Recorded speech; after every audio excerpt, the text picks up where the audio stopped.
A Spanish-based company, only set up 3 months ago with one director, has placed a spotlight on the awarding of lucrative contracts for international protection accommodation.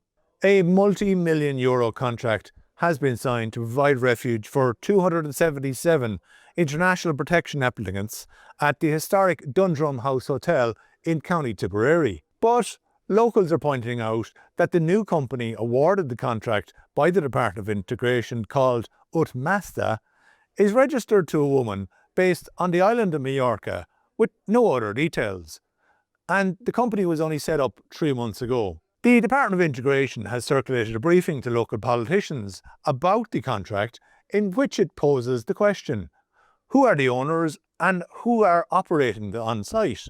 What experience do they have?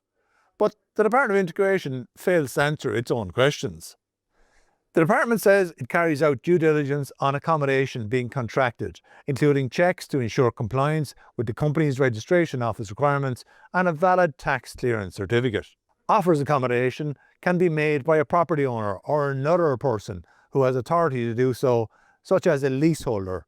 As part of our appraisal process, we confirm if an offer has come from someone with the appropriate authority.